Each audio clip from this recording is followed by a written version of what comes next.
Good morning, ladies and gentlemen, and welcome to Breckland Planning for today. I'd like to, first of all, cover off what we call our general housekeeping. First of all, fire exits. We have two fire exits on this side of the room. There is another one in the corridor where the lavatories are, and also the entrance door where you came in. There isn't a test, or at least no one's told me there is a test on today. So if we hear the fire alarms going off, we will vacate the room and congregate in the car park. If you're not 100% sure, just follow this lot because they're really quick getting out of the building. They're not very keen on too much heat. And that's not a reference to elections or anything, by the way. So just keep it at that. Thank you. Next, the phones and mobile devices, if I could ask you to switch them off or at least turn them to silent. If your phone does go off, it's a fine of £10 to the chairman's charity. And it has taken me all year to learn it, and I still can't remember what the heck it is. So the chairman of the council who's going to get the money out of you, and her chosen charities are, Councillor Taylor?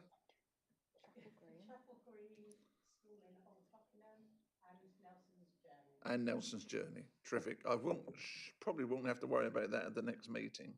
No, good. Okay. Well, I hope you do well out of that.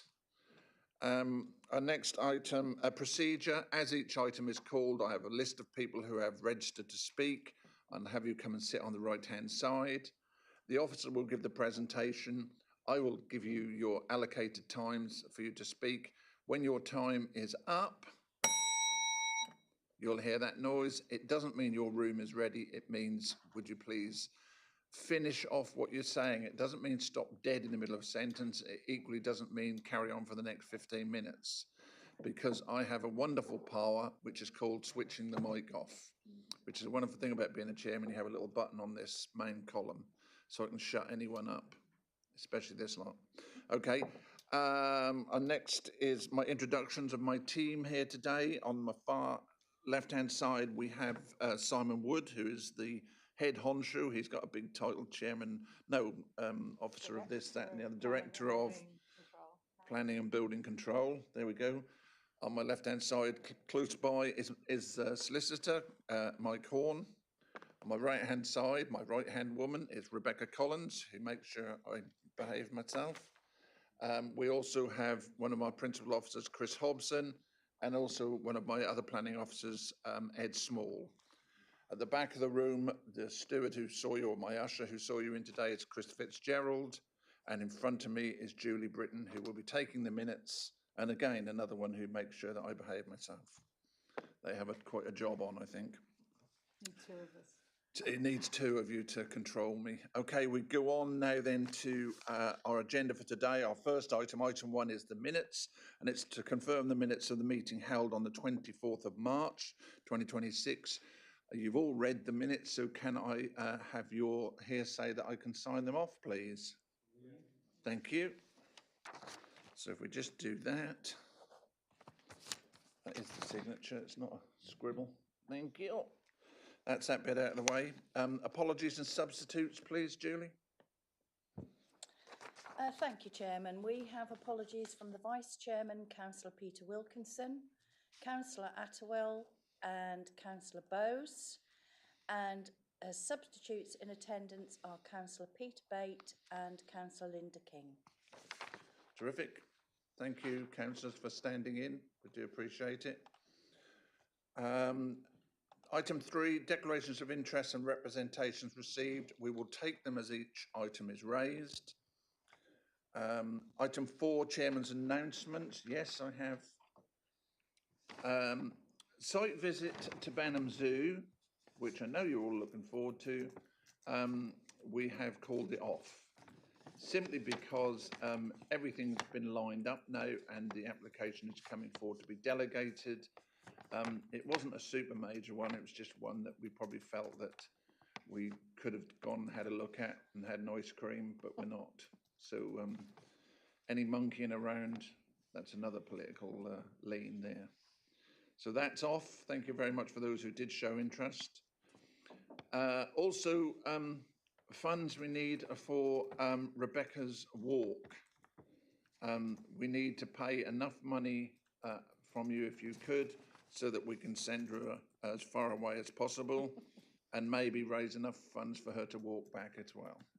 So if you could dig deep, it's for a very good charity, which is? Macmillan Cancer Support.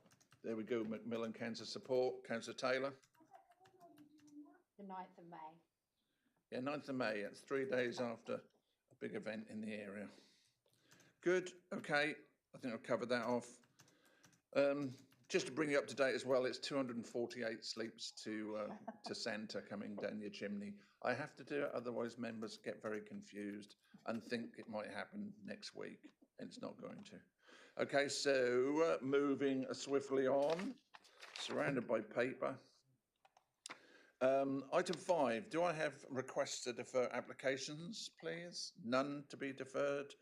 Items of urgent business, none of urgent business. So we'll go to Simon Wood, please, for a local plan update.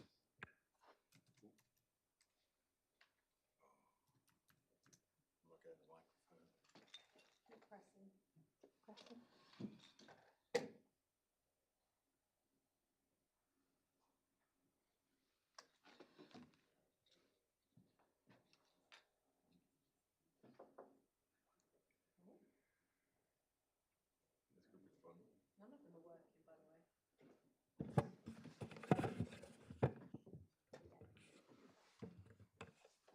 This is going to be a great anticlimax, Chairman, because I actually have nothing to add, really. Other than to say that the team are working following the closure of the consultation, and we are still in line with the local development scheme in terms of progress, and that we are still scheduled to go to Cabinet on the 13th of July. Thank you. Thank you. Oh, they were because someone spoke. No, none of ours are working.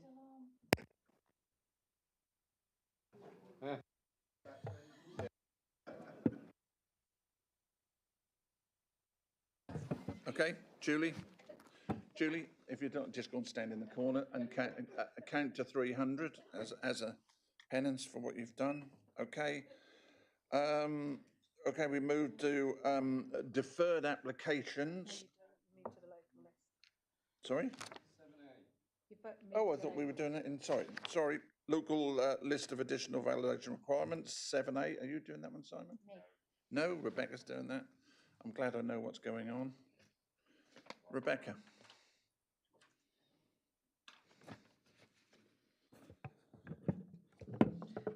Thank you, Chairman.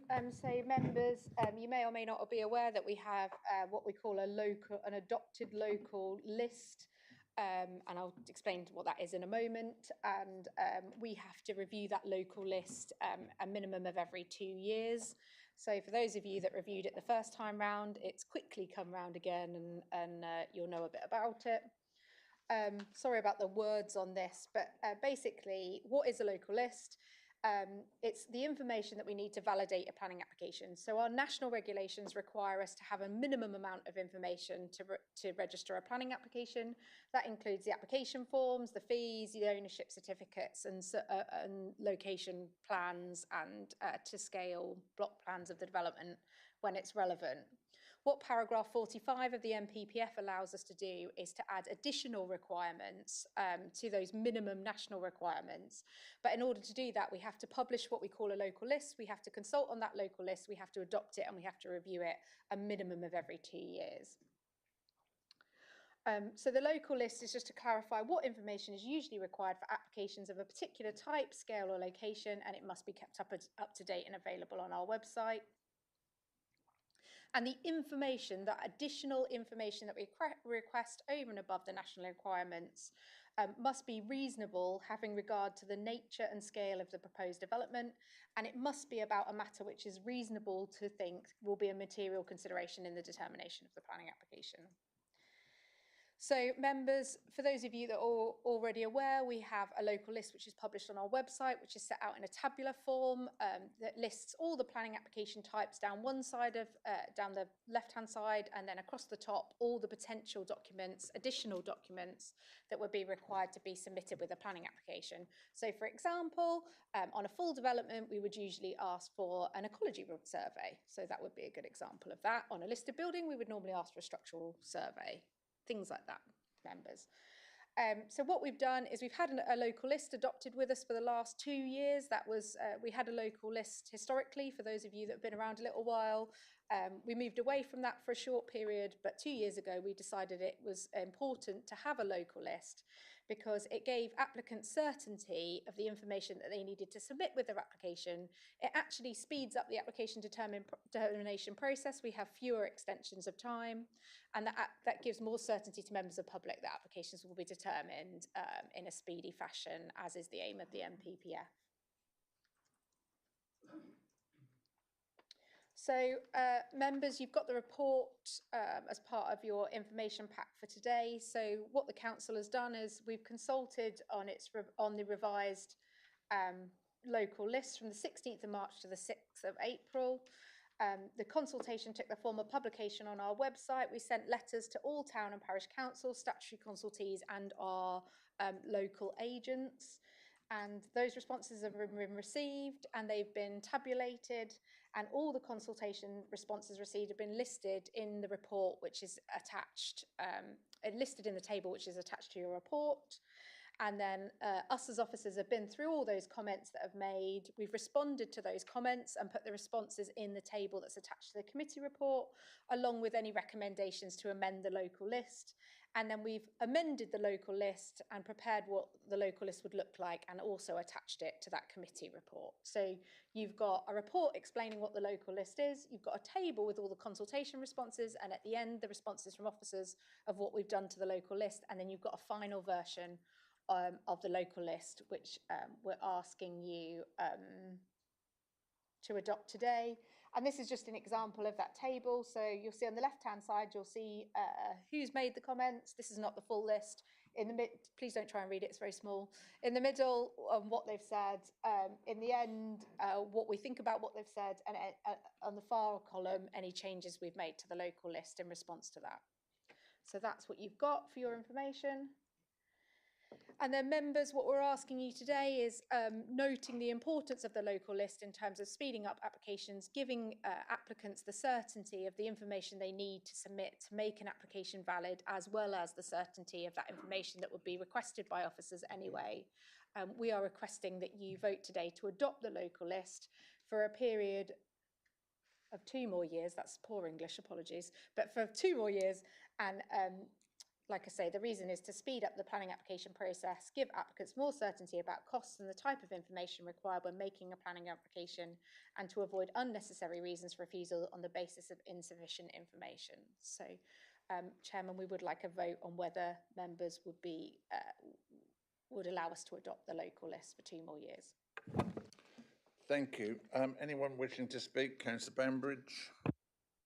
Yes, and I feel I should know this, having been a councillor for some time, but I don't. How do we as district councillors get to add or indeed remove anything from the local list?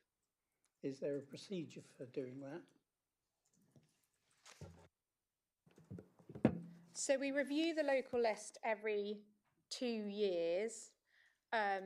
So when we did the consultation, obviously we invited people to make comments. If there are things on the local list that members have seen and would like to suggest today, then we have an opportunity in this meeting to add or remove it. Otherwise, if members would like some more time, we'd have to defer it to the next meeting and bring it back for adoption. Because what I'm trying to say is, if you vote today to adopt it, we would adopt it in this form and it would stand for 2 years. No, I'm happy to try for 2 years' time. Okay, anyone else wishing to speak? Councillor Clark. Thank you, Chairman. Yes, I took part in the consultation. It seems a very sensible proposal, and I shall be supporting the recommendation as tabled to us. Thank you. Thank you. No one else? Okay. Going to take a vote? No. Sorry, Julie? No. Sorry, Chairman. On the actual report, it doesn't say for 2 years, so can we add that? Can do. Yeah. If everybody's happy with that? Yes, please. Okay. So adding 2 years to the reports, could I have a vote on this, please? Don't look at me like that. And the second recommendation as well. Oh, right, okay. And the second recommendation, please? The second recommendation, according to the report, is delegate any minor changes to wording or corrections to the Director of Planning and Building Control. Oh, it's open. Okay. Thank you. Councillor King, please.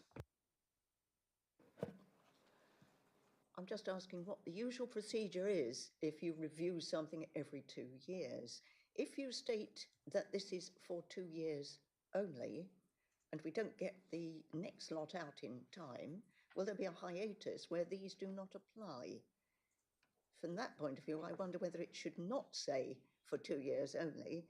It should be that we adopt the local list with effect from 1st of May 2026, full stop. And then it's up to us to get on and do it, but this will last until we come back, or whoever takes over from us comes back to it.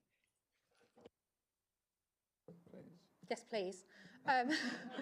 But also, just to say, the way that the legislation is written currently, it requires a 2-yearly review. But in what you're saying, Councillor King, you're absolutely right, is it requires you to review it every 2 years. It doesn't expire at the end of 2 years. So, you know, we could be reviewing it for a few more days past the date, and what you're recommending would allow us to do that.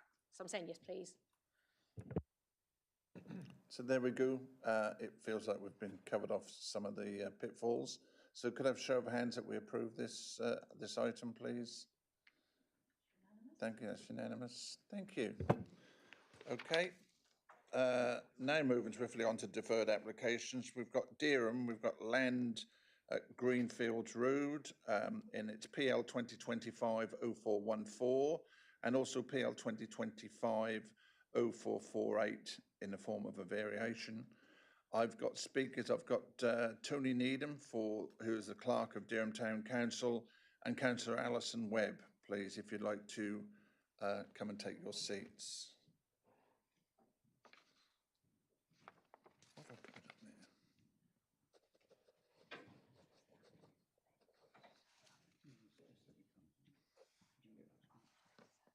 Sorry, Councillor King.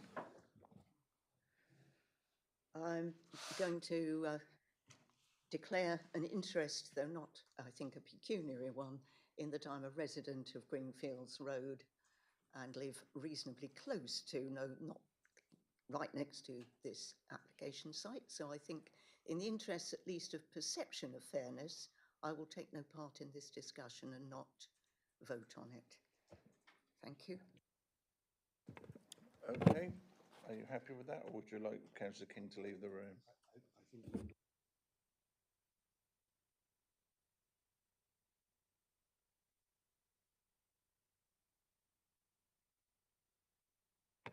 Okay. Don't run away though, because we've got another item after this. Go and have some more cups of coffee. You'll be wide-eyed and bushy-tailed by the time you get back. Okay. Thank you. We'll allow the councillor to leave the room. Thank you. And hand over to Chris Hobson, please. Thank you, Chairman. Good morning, everyone. Excuse me. So, yeah, items 8A, 8B were in Dereham, Greenfield Road, as just mentioned. So we've got 2 applications here, so we're going to have to make 2 decisions on those, but I'll talk you through the site in more detail, but quickly, we can see the site by the red star there. Now we've got, as I said, 2 applications.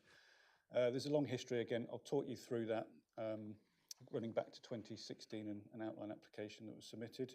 As I say, we've got a variation to the Reserve Matters application, so 0488 VR Madge, and then we've got a variation to the planning obligation secured, that's 0414 DPO. So moving swiftly on. So I'll run through the site on what the extant consent relates to, what for, etc. So Clearly we can see the Red Edge site here. Now we sit just here as we speak. We've got a site that was granted permission, outline permission in 2019 for residential development with the reserve matters that then was granted in 2022. So we can see the site here. Now I'll come on to some aspects in a moment, but we can see a residential area within it, which it sits to the north and east. We've got the Greens Road Industrial Estate immediately to the west. The A47 runs to the south of the site, and kind of suburban area here, around late 20th century homes. And more recently, since 2020, we've got the Orbit Homes site. So that's continued over the last 5 years and is nearly complete. So I'll touch on those in a moment in due course. In terms of the wider context, in terms of where we sit from a planning point of view about the planning policy, here it is here. So we've got the employment area here, identified by the yellow, and these are the allocations in the current local plan. So that's the Orbit Home site. Again, you can see the A47 employment uses around here, and Greenfield Road running along to the north of the site.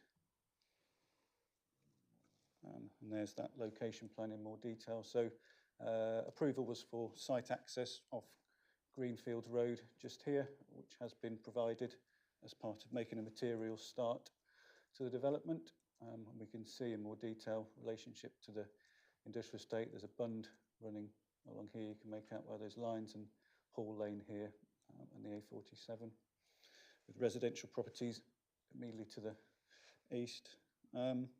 Now, in terms of where we sit, this is the consented site plan. So as I said, the access bellmouth here has been provided. So that leads to 48 two-storey dwellings. We've got an apartment block here. So just to pick that out, so they were six, bear with me, there was 6 affordable units here. So single bed units, 2 bed units within this apartment block here, 2 stories in height, and 4 3-bed shared ownership houses in this location. You can see obviously open space, a children's play area here, the bund and landscaping around the edges, a footpath connection down here to Hall Lane that was required, and again a walk along here and play equipment running through there. So in terms of where we sit, as I said, we've got an outline permission granted in 2019. That was then submitted a reserve matters application for 48 units as shown there, and that was granted in 2022. And going back to some of the obligations that outline application and consent secures, so this site was actually subject to viability review in 2019 when it was granted. Now at that point in time, the old local plan required 40% affordable housing.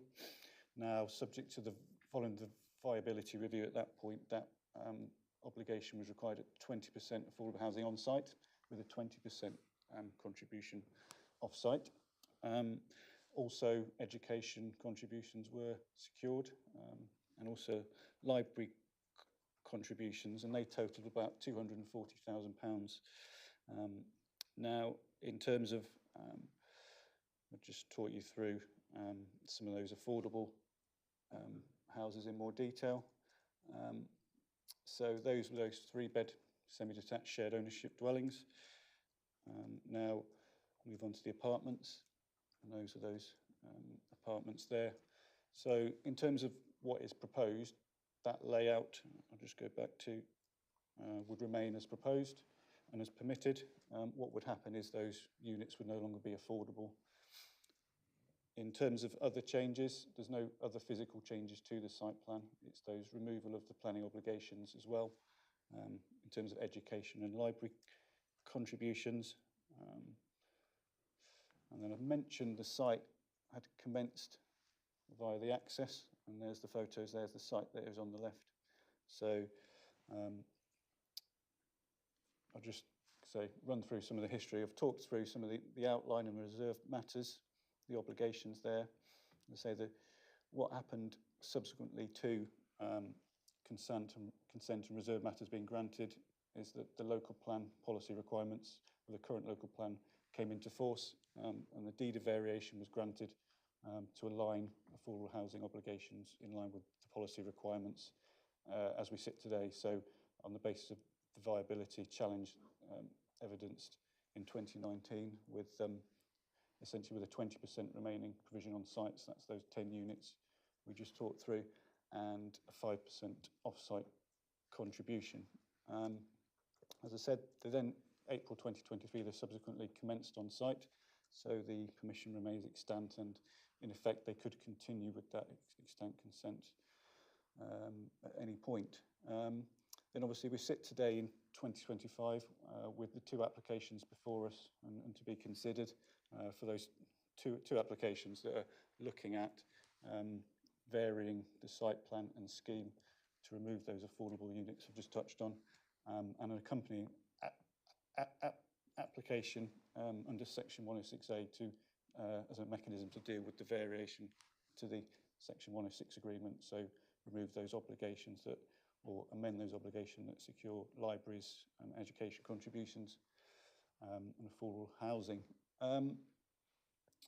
So yeah, I'll just show that screen as I talk through some of the matters. In terms of, you'll see through the report, we've, as is standard practice, you know, over the last, over the last 10 or so years, we use external independent viability consultants. Now, this application, and on the basis of these applications is the applicants have put forward that the scheme and extant permission as permitted is no longer viable. So they've put forward the issues that have occurred since 2019. I highlighted matters in terms of the economic climate being very different now in terms of market values being achieved. We've had raised inflation, interest rates in terms of issues impacting mortgages. They highlight other changes in terms of neutrality, those types of matters that we are aware of.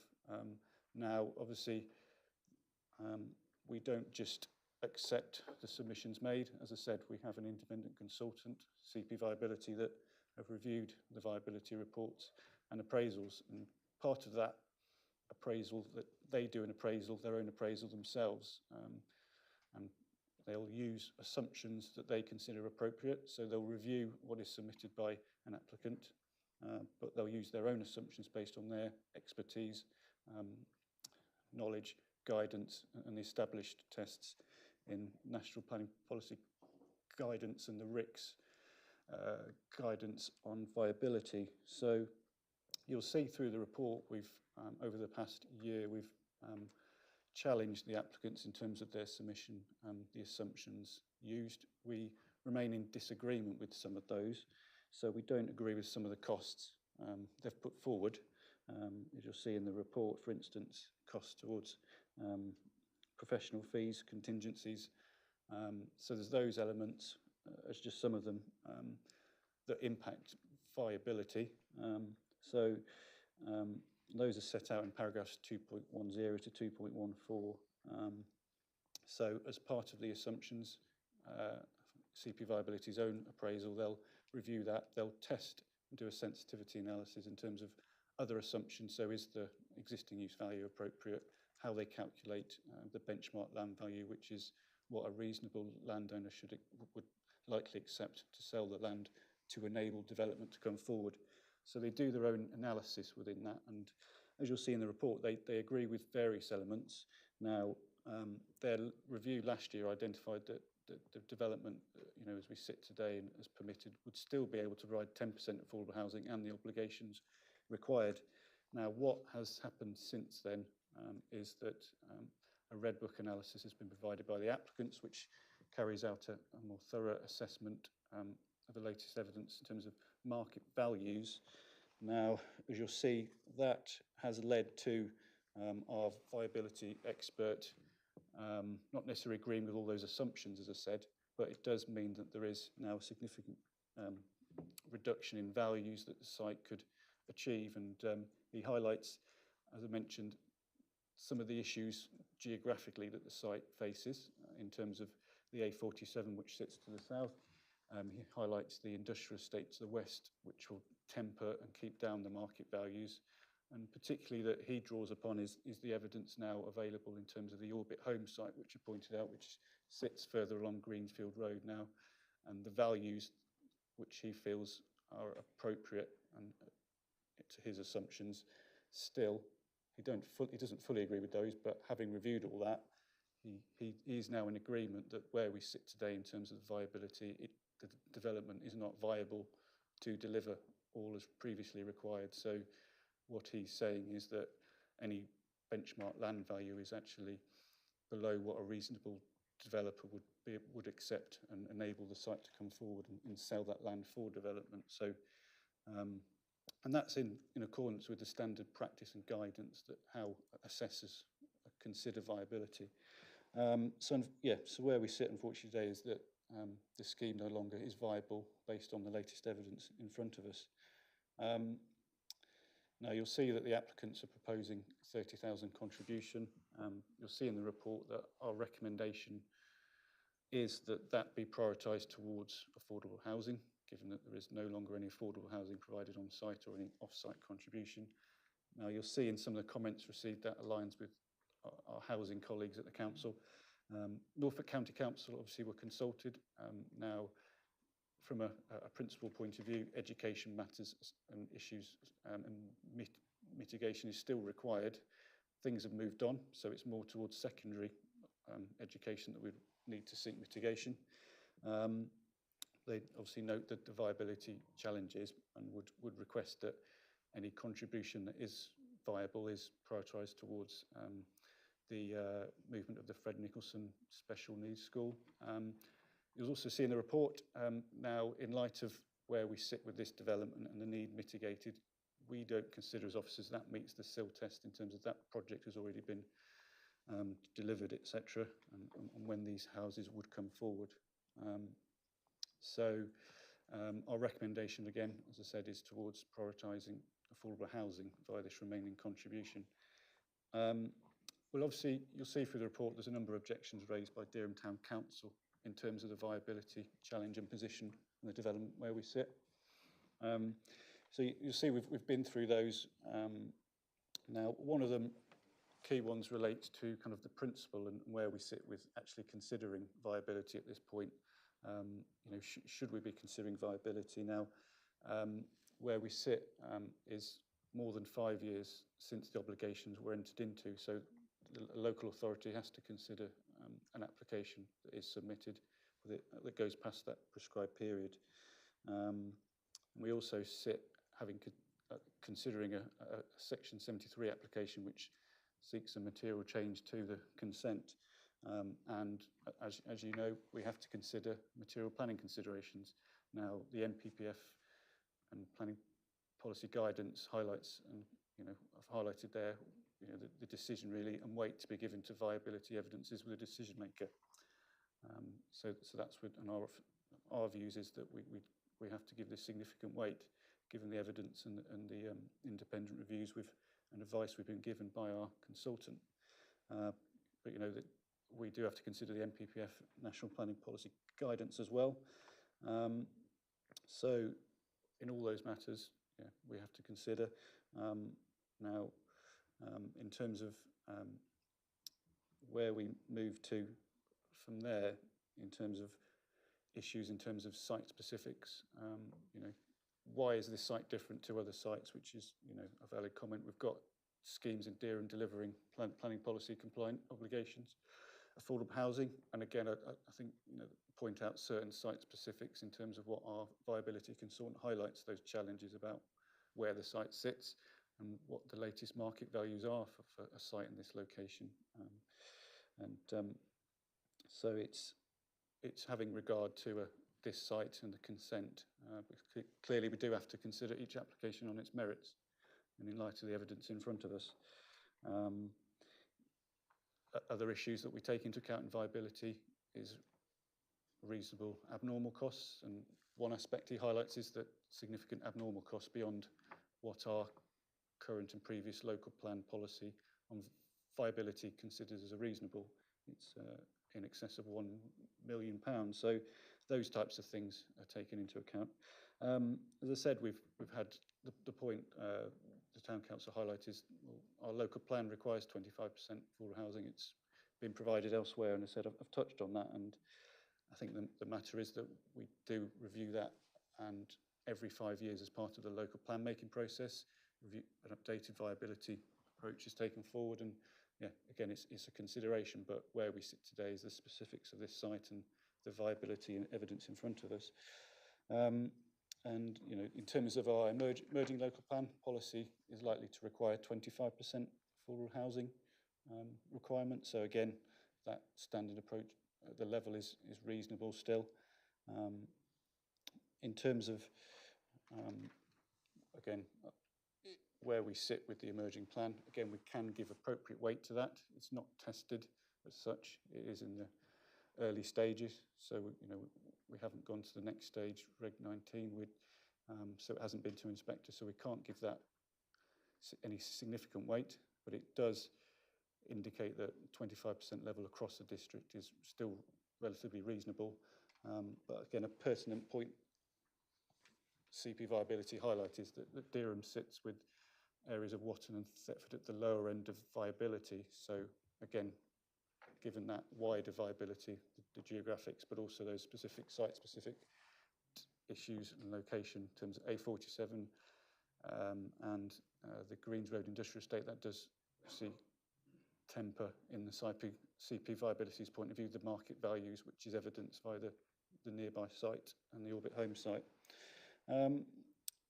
As I said, about CP viability and some of the concerns raised is, well, are the costs that the applicant put forward, are they inflated to decrease the viability? Well, again, as I said, CP viability use their own assumptions based on standard levels, so that's been assessed, and as I said, that's drawn through their own analysis, and that unfortunately still comes out as a development is no longer viable.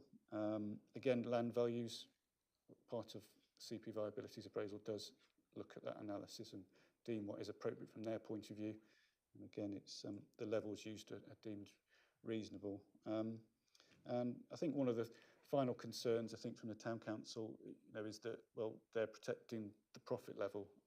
You know, it still retains a developer's profit of 17.5% on value and 6% in terms of the affordable units. Now, I think, you know, that is in accordance, the approach there, though, is in accordance with the standard and established guidance on assessing development viability for the planning system. So it's all in accordance with RICS guidance and the MPPF and MPPG in how you do that. So and the emphasis is that you make a site is viable and is brought forward to be viable, and in doing that you calculate and take into account all those matters I've talked about to return in terms of you have a reasonable profit level, but the basics is getting back to that benchmark land value, about getting to a price of land for that site that's reasonable and means that you know, a landowner and developer would be willing to pay that. So you'll see, you know, obviously try to draw you through the analysis that's been undertaken and some of the assumptions and concerns raised. And as I said, we have had our independent consultant provide us with advice and do their own analysis, and their advice is that development, you know, as permitted, is no longer viable. It is recommending we secure those amended obligations as set out. So in summary, no affordable housing on site.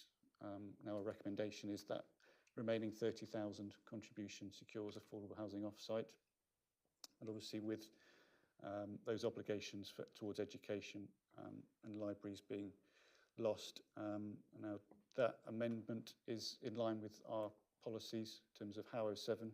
HOW 07 of the local plan does recognise that sites in site-specific cases like this where it's proven through viability analysis that there is, we do have to take that into account, and it does highlight in such cases where that is proven, we do secure any changes in viability through a clawback mechanism. So that is recommended and would again be secured through the legal agreement to secure any overage where the development is shown to improve in terms of viability terms. In terms of the overall kind of conclusions, you'll see the proposals are acceptable in terms of our housing policies, Harrow 7. And just another point to highlight, that there is a conflict there in terms of E and VO4 in not delivering outdoor sport. That was one matter highlighted by the Town Council now.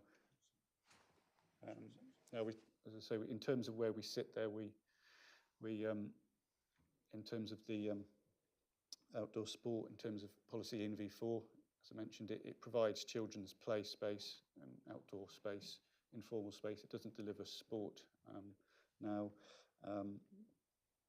there would be, obviously, given the viability challenges we're at, we're somewhat superseded now in terms of the viability still remains. That level of contribution can only be provided for, and I said our priority is recommended that be directed towards affordable housing, given play space on site and the clear need for affordable housing in the district. In terms of other things to consider for members, the planning system objectives are to deliver and provide for housing. This site is delivering, or would deliver, and is permitted to deliver 48 homes, and it is in a sustainable location. So that's an important matter to consider, given where we sit in terms of a 5-year housing land supply, which is only 2.82 years. And for the past, in excess of 10 years, authorities, it's not enough to allocate land and grant permissions. We have a housing delivery test as well. So viability does clearly impact delivery of housing as well. So that's another matter to consider. Yeah, in terms of the, I suppose, overall recommendation to you, as set out in the report, whilst having regard to the development viability challenges that are proven and evidenced, having regard to those matters as we've talked about in terms of delivering development in the right location, the need, having regard to the additional gains this will give to our housing land supply, the need to enable housing delivery. Officers' views are the proposed development as varied via those two applications would be acceptable in planning terms in line with the policies in our local plan and NPPF and NPPG, so is recommended for approval. You'll see from the application, the report, that recommendation is that delegated authority is given to officers to complete the legal agreement and complete the habitat regulations assessment, given the sites in a nutrient neutrality catchment. And that, just to summarise, that amended obligation package would include 30,000 towards affordable housing, include a viability review, as I said, to secure any clawback where that viability position improves, and the obligations in terms of delivering on-site open space, the children's play would remain, and we would also secure a tariff per unit for Norfolk RAMs, so addressing the recreational pressure from the dwellings. So that's in addition, obviously, also those varied conditions under the Section 73 application, and they're set out on pages 45 and 47 of the report. And as I said, that recommendation is for approval on both applications, that application for under Section 73 to amend the permitted scheme, and the Section 106A application that is the mechanism to amend the legal agreement. Thank you, Chairman. Thank you. Councillor Webb, would you like to go first or last? Yes, okay. Can I just sort of clarify, are we looking at both applications separately, or are we considering them together? I think we can do them together. I'll extend time slightly if you wish. Yeah, it's fine. To 4 minutes, is that adequate? Should be enough, yeah. I hope so. Might be a bit more. I think we'll be fed up. Should be 6, really. Fed up if Should you be went to 6, really. 5. Okay, Mr Needham, please, who's the clerk of Durham Town Council. Thank you, Chairman. Like I say, there's two applications and there's two elements to it that need considering. The first application, well, firstly, we're saying the Town Council is quite outraged by this application. I've read around the subject and tried to understand what's going on. As I understand it, this is the first application. 106 agreement comes under contract law. This is an application to amend a contract. This is not a planning application. This is the first application on your list. An application to vary a 106 agreement is made under section 106A of the Town and Country Planning Act 1990. According to a number of articles I've read, including from Landmark Chambers and the Local Government Lawyer magazine, I quote from what they state, and they agree with each other. When an application is made under section 106A, there are 4 essential questions to be considered. These are, what is the current obligation? What purpose does it fulfill? Is it a useful purpose? And could the purpose be fulfilled equally well if the proposed modification is made? Section 106A involves a precise and specific statutory test and does not bring in the full range of planning considerations involved in an ordinary decision on the granting or refusing of planning permissions. End of quote.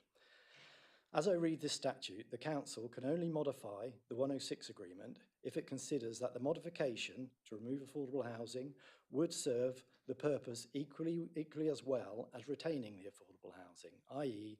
having no affordable housing is equally as good as having affordable housing.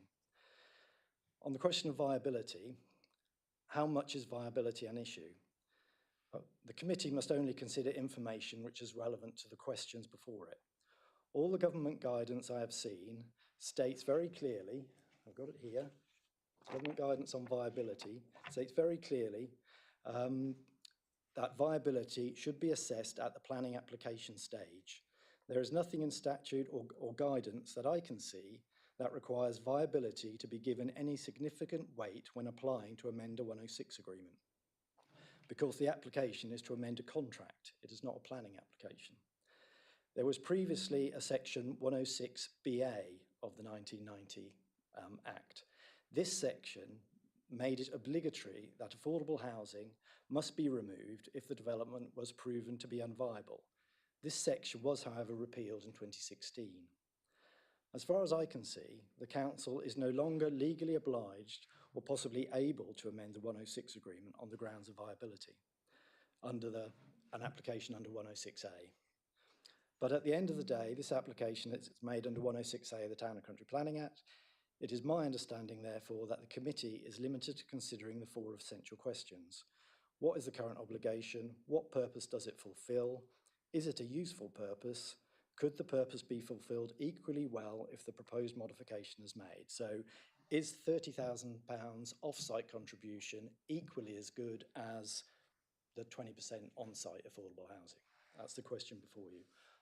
So that relates to the first application, which was made under section 106A of the Town and Country Planning Act.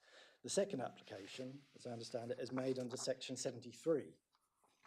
Now again, government guidance on section 73 applications and what the council should be considering. So what this application considered against. Okay, local planning authorities should, in making their decision, focus their attention on national and development plan policies and other material considerations, which may have changed significantly since the original grant of planning permission. Okay, so in my view, nothing has significantly changed. No Anglo-Saxon burial site has been discovered on there. There's no Sutton Hoo. Nothing significantly has changed. The site is a nice flat site.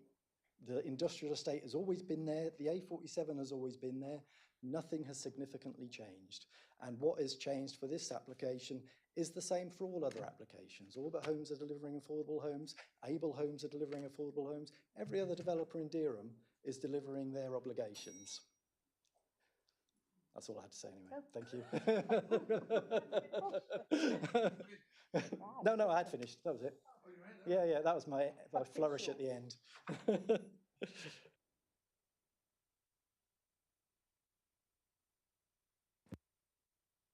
I'm going to ask Mr Horn just to come in before we go to you, Councillor Webb, just simply because there were a lot of legal issues thrown at members and I don't want them to get too confused. Mr Horn. Thank you, Chairman.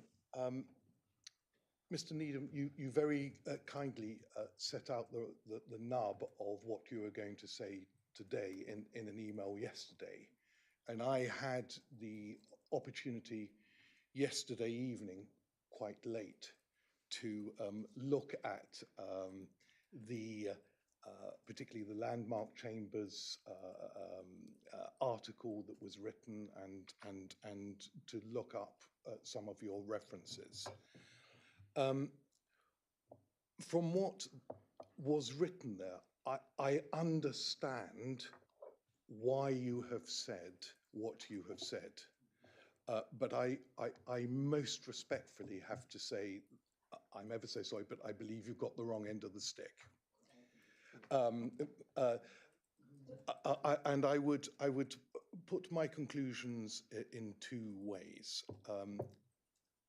Firstly, I would say that the question of viability is germane to a Section 106A application.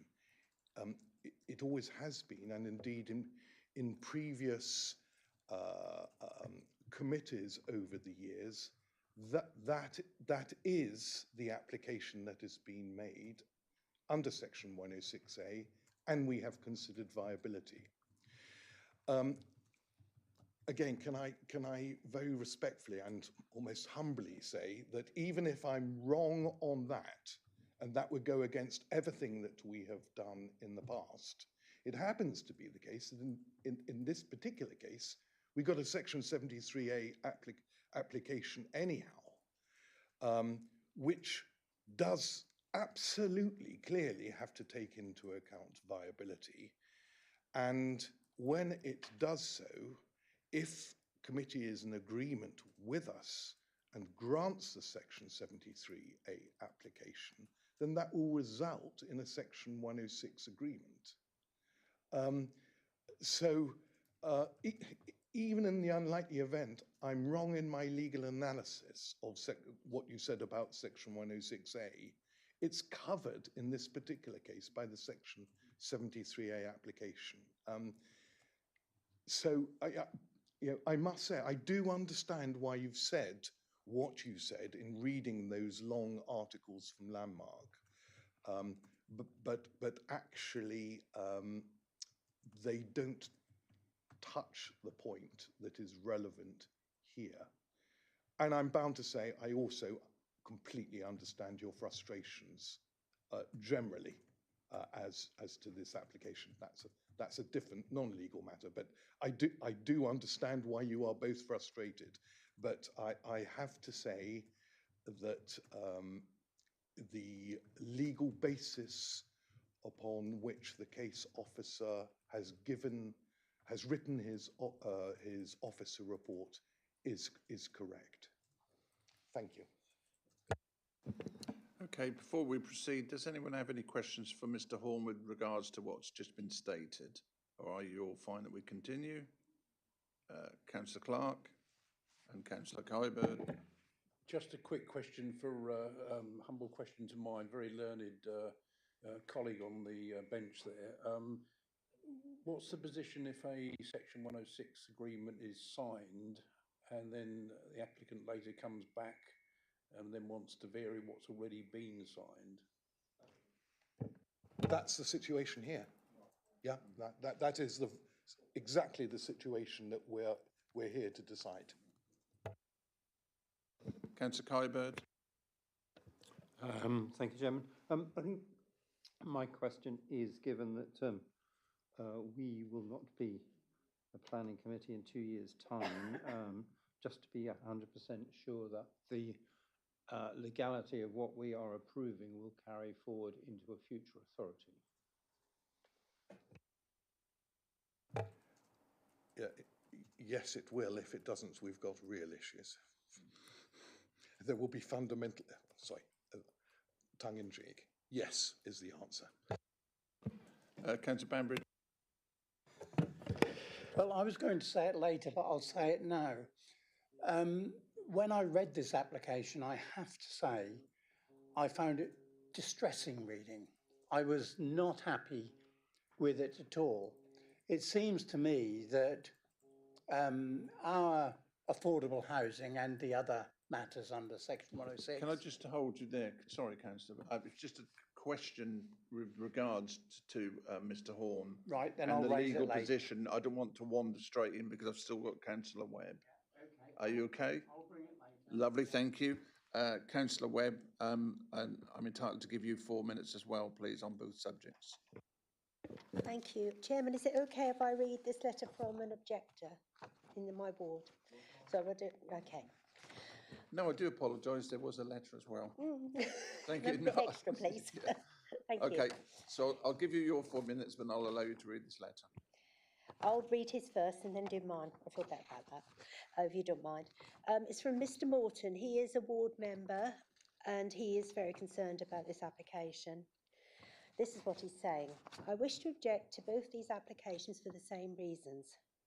The details were agreed in outline in 3PL 2016-09520, which were just in line with the policy at that time. Open space and sport were not allocated on the site. An agreement was made for off-site funding. This allowed the maximum number of houses to be built on site, providing further potential income for the developer. From that point onwards, it became very clear that the business model was effectively heads wins, tails you lose. Durham Town Council tried to establish a dialogue to satisfy EMV 04 by linking in with projects, but nothing was forthcoming. Whilst other developments went ahead in the vicinity, there has only been a token activity to satisfy the very minimum requirements. Due to this delay, circumstances have changed, largely due to COVID and Brexit. However, other developers continue to build and Matthew Homes are still seeking new land. These latest applications represent the final part of the business model whereby the community is subsidising a generous profit in return for inadequate outdoor sport and a reduced level of affordable housing, simply because of speculative behaviour by the developer. I urge the committee to uphold the policy decisions made in 2016 and not support this business model that acts to drive construction costs up and slow down developments. Thank you very much. It's from Mr. Philip Morton. So that's the one from the objector. Before you continue, could I just highlight that to members that you stated that Mr. Philip Morton was a ward member. He's not a ward member, he's town councillor. He's a previous ward member for that area. And also, yes, I am. Yes, I am right. Thank you. Thank you. Thank you very much. And also the situation with that, it was the courtesy of the chairman to allow you to read that. Thank you. If you'd like to do your 4 minutes on both subjects now, please. Here I am again. Okay. I've heard a lot today about the viability assessment on this application. I cannot understand why the building for this site has stalled for so long before coming forward for development. From 2016, we're talking about a lot of years. And yes, a lot of things have changed. Yes, we've had COVID, but as Tony has said, things have not changed regarding the actual where this site is. It's just the same as it always was. The A47 is always there and the industrial site is still there. So I believe that this is the developer's business model. Get plans passed with affordable houses, tick. Wait for a long while and then come back and cut out the affordable houses to allow more profit for themselves. And I think that's so, so wrong. And it's not just happening here. It's happening across the country with the same development. I think this is wrong and we need to be standing up against it. This change, if you approve it, will set a dangerous precedent. How come other developments like Hopkins Home, Orbit has already been mentioned, Taylor Wimpey, they all say they can do much needed affordable homes. Actually, Orbit is right next door to the A47 and they're selling their affordable homes. If you agree to this, you can be sure that you're going to be getting many requests from other developers coming in and saying, oh, we can't afford to do it, so please take out the affordable homes. That is so wrong, putting more strain on our temporary accommodation. Our Durham community desperately needs these affordable homes. Our youngsters are being priced out of the local residential market and having to move away from their families. Again, no support from families living on their own. And is this what we really, really want for our towns in Breckland? It's profit over our people, and I know I don't agree with it. I hope you don't as well. Thank you very much. Thank you. Would you like to just state how I know what I just said to you? Or you weren't listening? I've already moved on. You moved on. I'm so glad I have that attention with people. Okay, I'm going to open it to questions from members, and I've got Councillor Banbridge to continue.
Councillor Clark, please.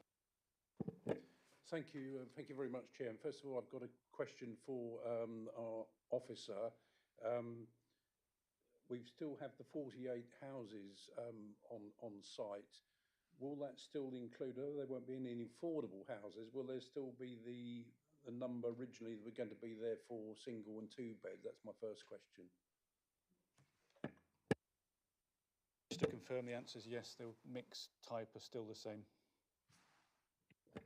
Thank you. Just to follow up to that and comment to the objectors and also to Mr. Horn, is that it seems to me, having sat on the planning committee for some time, it isn't unusual to have deeds of variation and alterations in terms of viability.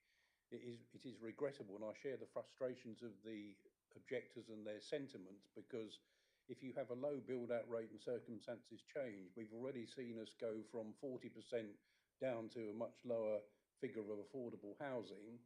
And with my experience on the committee, my fear is that if we don't approve these two applications, there will be an application, this is my guesstimate, an application submitted again without any affordable housing, without any off-site contributions as a full application, and we will lost out £30,000,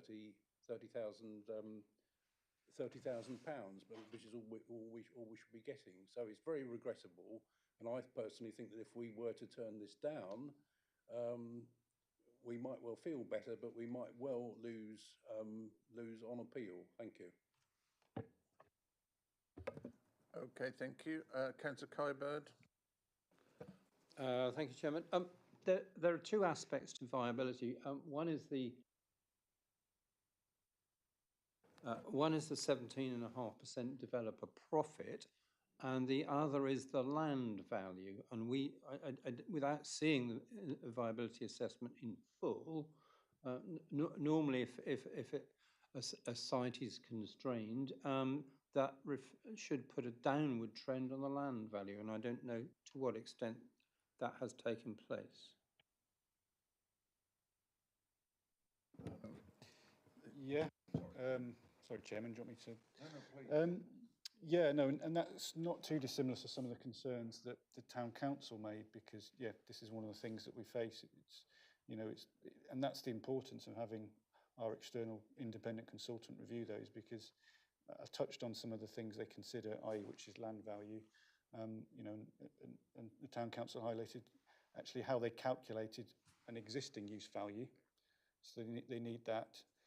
Is that appropriate? Now, our viability consultant reviewed that, and the way he does that in terms of looking at what the existing use is, standard values on that, he does his own sensitivity analysis to see what they used, what his view on that land and what is appropriate for it. So he already does that to create that existing use value. Now, what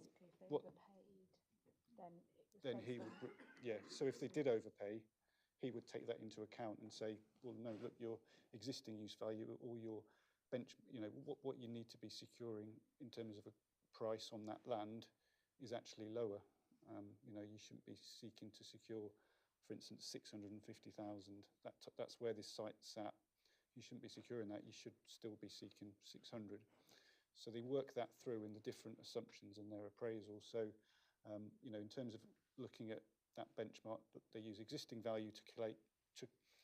The benchmark land value is the key that these appraisals need to reach in terms of going through all those costs and the market values. If they can achieve the benchmark land value while taking account of all the costs, taking account of what those appropriate market values are, then it becomes viable. Now, in terms of that benchmark land value, to reach there, you have to have an appropriate existing use value, which is what our viability consultant reviews as regards to what's appropriate for that site in that location, that existing and lawful use. But you also add in a premium as to what a developer would want to have to make that acceptable. And then you also take into account abnormals, so it's not appropriate for them to then bring in abnormals at a later date. That has to be considered as in terms of the value. So, things like Section 106 obligations, so we don't lose that later on. So that is factored in, that any developer has to take account in that land value. So, they're not reducing the viability later on in that assessment by saying, oh, we need £1 million in obligations. That should be taken already account of in that land value. So if that helps. And the profit is below the minimum amount in the guidance. And Councillor Kybard asked about the profit, and the profit margins were below the minimum amount in the viability guidance, which is adopted as part of the MPPG. Okay, any further questions? No? Okay, I'll take both these items on a vote, separate ones. So our first one for Dereham is PL 2025-0414, and that's DPO. Could I have a show of hands of approval in agreement with the officers? And those against the approval? Okay, I'll just take the other one anyway. And then on the other one, PL 2025-0448 VAR, which is the variation, your officer's recommendation. Yeah. You're abstaining? I would have taken that. Your officer's recommendation is approval. Can I have a show of hands for the variation, please? That's 0 as well, and 1 abstention. Okay, from the floor, would anyone like to put forward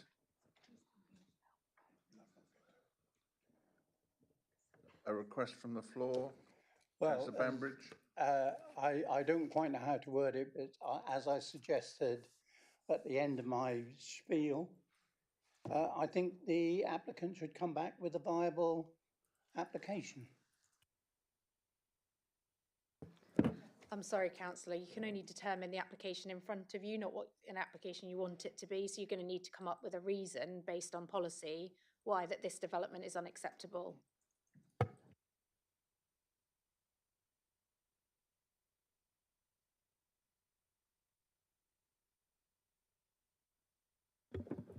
Okay.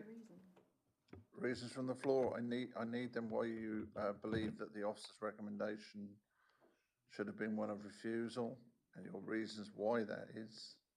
Anybody at all? We don't like it, but that's not good enough.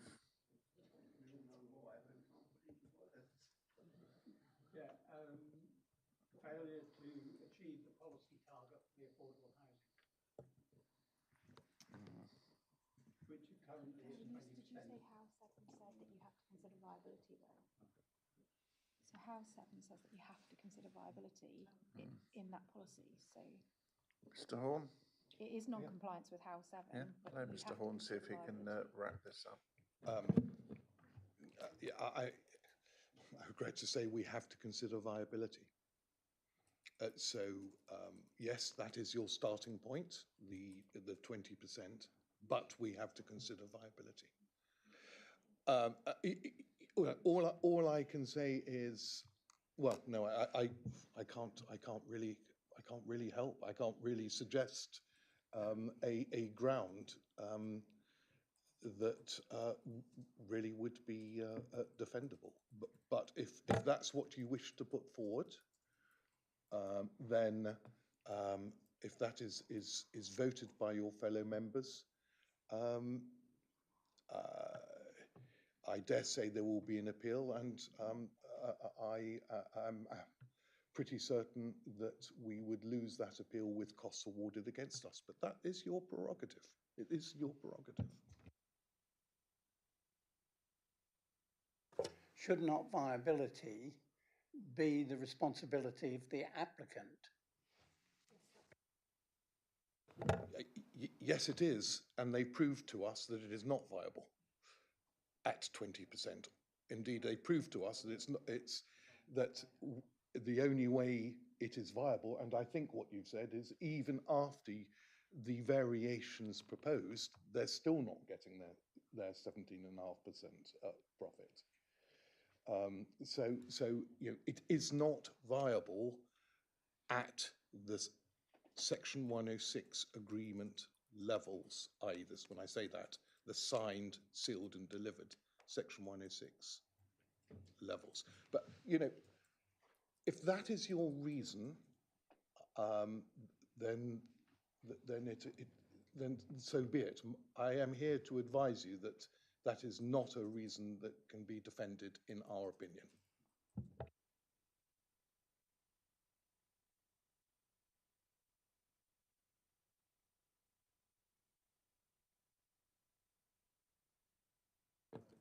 Councillor Clark?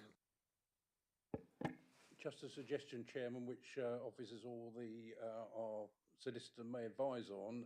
Another option which has occurred to me is that as members are raising the question of viability, which we advise is a material consideration, is that these two applications are deferred and that the committee is presented with a report focusing on the viability with all the facts and figures and takes a decision on that basis.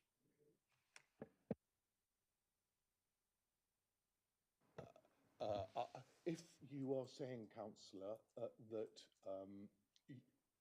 you would like, if you like, a line-by-line explanation of the viability assessment and what we have been advised to go into that in granular detail before committee, then I think that that is perfectly reasonable to ask for a deferral on that basis, so you can have more information, if you like, line by line on the viability issues.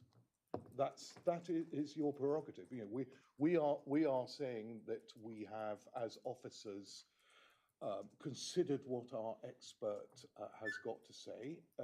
You're within your rights, perfectly within your rights, to say, no, we would actually like to see exactly line by line what has been said. A deferral on that basis is perfectly reasonable.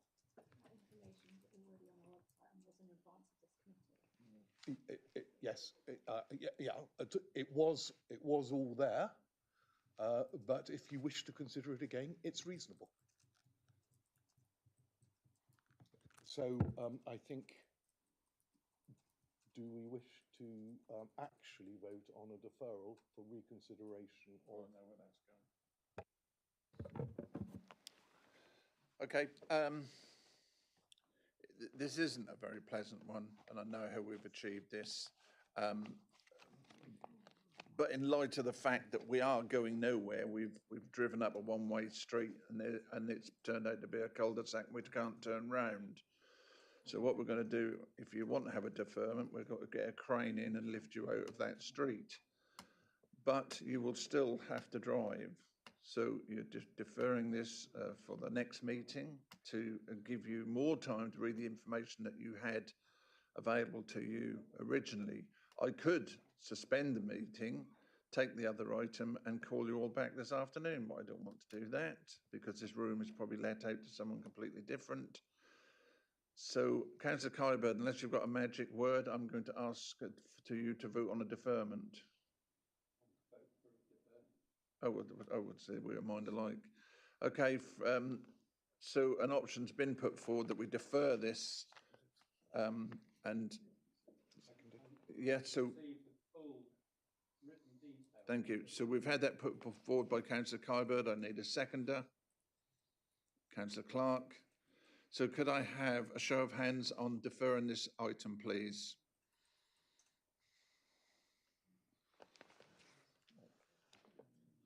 And against? So, are you abstaining? Okay, thank you. Thank you very much. Thank you. See you again, as they say. Yeah, can we just have 10 minutes? I'm trying to see the clock. 25 past. I'd like you all back in the room, please. Time for a comfort break or a coffee. And then we will continue by doing Sam Tony 2025-1186. So, Mr. Baldwin and Mr. Garriak, if you want to take your seats ready, then that's fine. 10 minutes, please.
Okay, thank you, ladies and gentlemen. We'll proceed. Our next item 9A is at Sam Tooney, PL 2025-1186, and that's a full application on minimal. And I have Mr. Jonathan Baldwin, who is the chairman of Sam Tooney Parish Council. We have Nigel Garriock, who's the applicant, and also Selena Gomez, who's one of his chief care providers, or I do apologise, you've got probably a very nice title, but you're here to answer questions in case any of you want to reserve your accommodation in the forthcoming blocks. Okay, so I'm going to hand over to Ed, and first of all over to Rebecca, who's going to give an initial intro. So members, some of you may recall that if you were here on the 24th of February of this year, that this item was heard at that planning committee meeting. It was voted on and voted for approval at that committee meeting.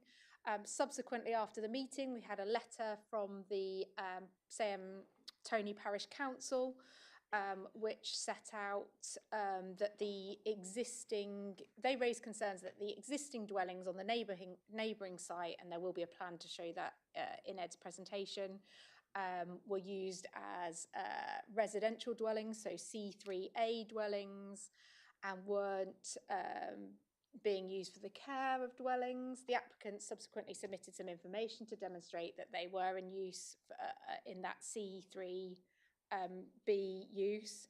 However, as officers, we reviewed the contents of the report which was presented to members on the day, and the recording and the questions that were asked, and we believe that it wasn't clear in that previous officer report that the existing dwellings that are there on the site, adjacent to the application site, of which there are four, were permitted as residential dwellings.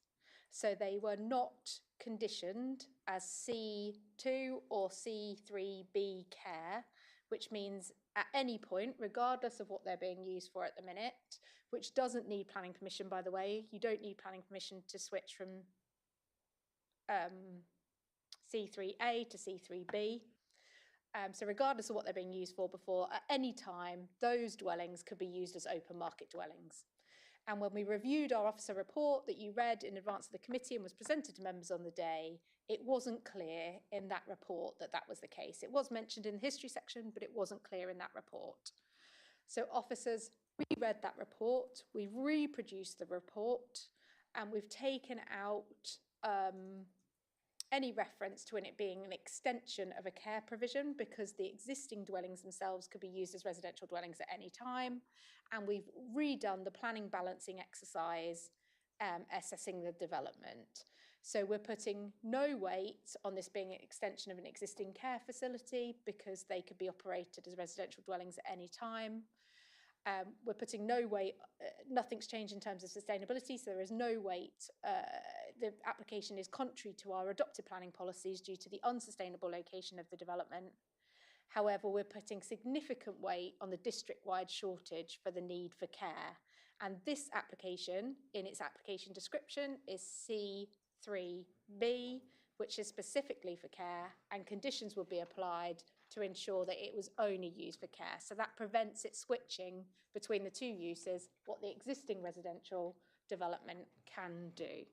That's as clear as I can make it for you members, but obviously if you've got questions, I'm more than happy to have another go. So that's why the application has come back to you today, because when we reviewed our own planning report, we felt that it wasn't clear for you, the existing uses. So we're back today and Ed's going to do the presentation. Before he does that, we've had 2 letters from Sam Tooney Parish Council that aren't reflected in the supplementary report or in the officer report. So their initial letter after committee is reflected in the officer report and the comments. That report's been updated. But we've had 2 further letters from Sam Tooney Parish Council. I'm just going to quickly summarise those for you so you're aware of what they say. So they consider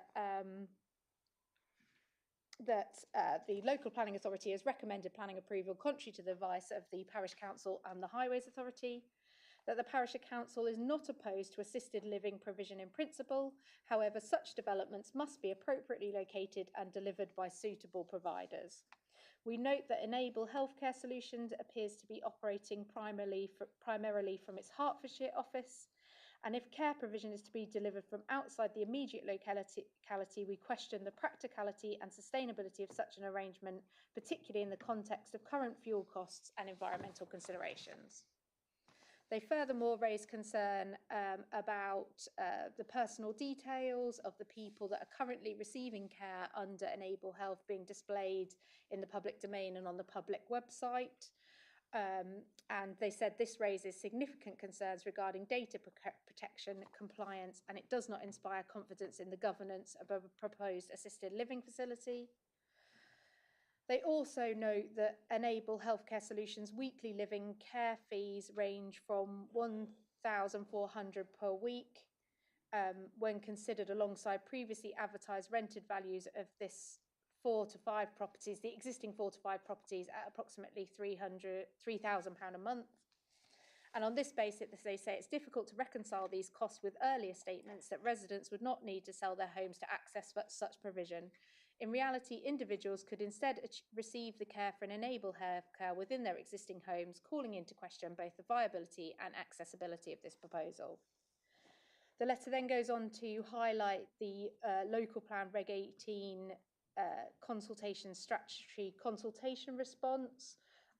On page 57 of that document, Sayham Tithe Barn sits within a red risk area for flooding, and there is surface water flood risk across the majority of the site, and this area is next to the proposed application site. And finally, they would like to state that in 2021, an appeal decision for 8 dwellings was dismissed by the Planning Inspectorate. The decision clearly referenced policy HOW4 of the local plan, which restricts development outside the settlement hierarchy unless it's immediately adjacent to it. The inspector concluded that the site being approximately 220 metres from the settlement boundary, as is by the Planning Inspectorate, not adjacent. The site was also rejected through the call for sites and is not included with the Sayham Tony neighbourhood plan. As no material changes to the site have occurred since the decision, the parish council is concerned that any approval of this current application would directly undermine the conclusions of the Planning Inspectorate. And in conclusion, the parish council have serious concerns regarding both the process and the substance of this application, and that a number of significant issues have not been adequately addressed, and they question whether sufficient scrutiny has been applied to this case.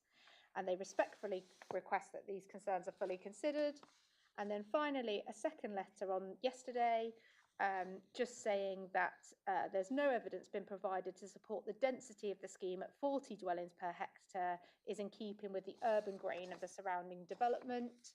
And based on 3 recent local permissions, nearby permissions, not local permissions, based on these sites, anything more than 8.3 dwellings per hectare is not in keeping with the urban grain of the surrounding development.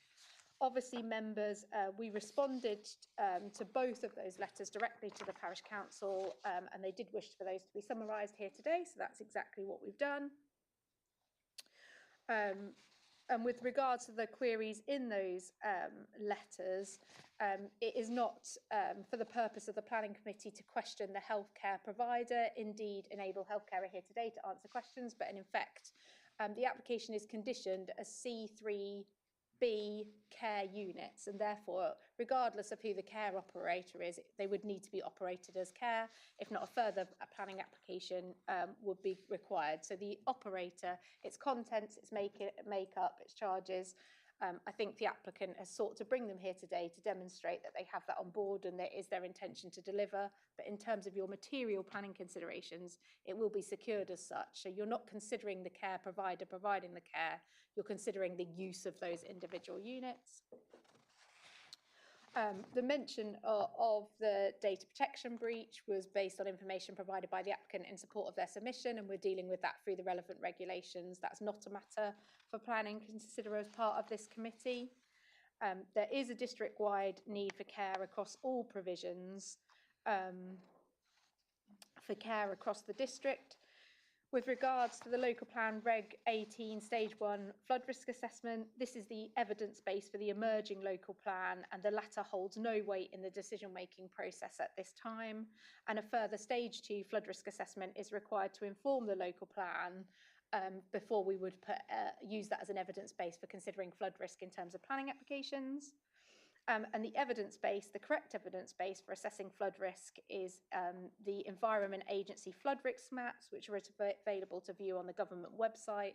And the conclusions with regards to flood risk are set out in the officer report that only the access point lies in a surface water flood zone. The remainder of the site is not affected by flood risk in accordance with the Environment Agency flood risk maps. Obviously, members are aware that we make all decisions in accordance with adopted planning policies, taking into account any other material considerations.